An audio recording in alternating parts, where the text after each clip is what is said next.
Hey there, this is Marissa with Marissa Moments. Trigger warning, heads up. There are a lot of people that have been formed into victims, right?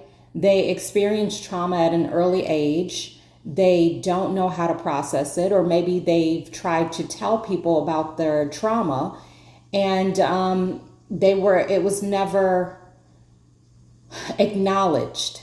It was never acknowledged to the point and extent where this child was able to process it and understand that it was not their fault. It was not your fault, right? And there are so many of us that become therefore trapped in that age and stage. We're unable to mature beyond that level because our growth was stunted through our trauma.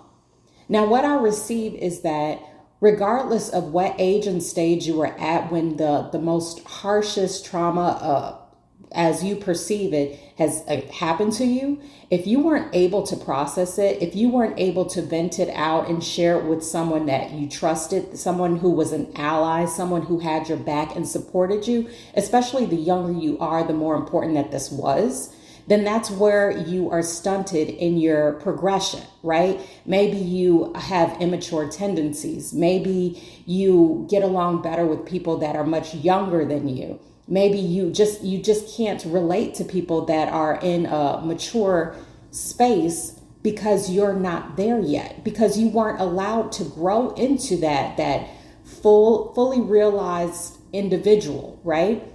Now, what I received behind that is, yes, it's extremely unfortunate, but at this place, when you mature and when you are technically seen on the 3D realm as an adult, then the trauma that you experienced in your youth now becomes your burden to process as an adult. Now, it doesn't make it easy. It doesn't negate the fact that you were traumatized or that you were a victim. It doesn't negate your emotional response, but it does mean that it is up to you to process it, to heal it, to release it, and to free yourself into the place where you are actually meant to be. Don't allow the trauma of yesteryear to prevent you from stepping into the blessings and divinity and divine purpose of today and tomorrow. It's time to release it. It's time to let it go. It's time to find forgiveness of self, and it's time to move on. You can no longer become dependent on others for your healing. It is up to you, and you have the capacity